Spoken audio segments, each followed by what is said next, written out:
The solution for this example, firstly we'll just set up a stacked area chart. So I've highlighted the data.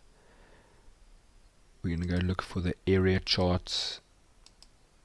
You'll see here you've got a 2D that's clustered, but that hides stuff, whereas the stacked one puts them on top of each other. So I'm just going to choose that, just make it a bit wider. Per our example, I'm going to maybe just move that and put it onto the right hand side. Looks a little bit neater.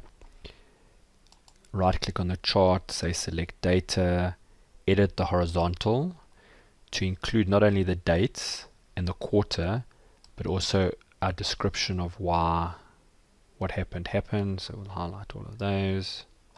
So when I say OK, you'll see we've now got descriptions underneath. And if we wanted to, a useful thing to do with these area charts is to add drop lines.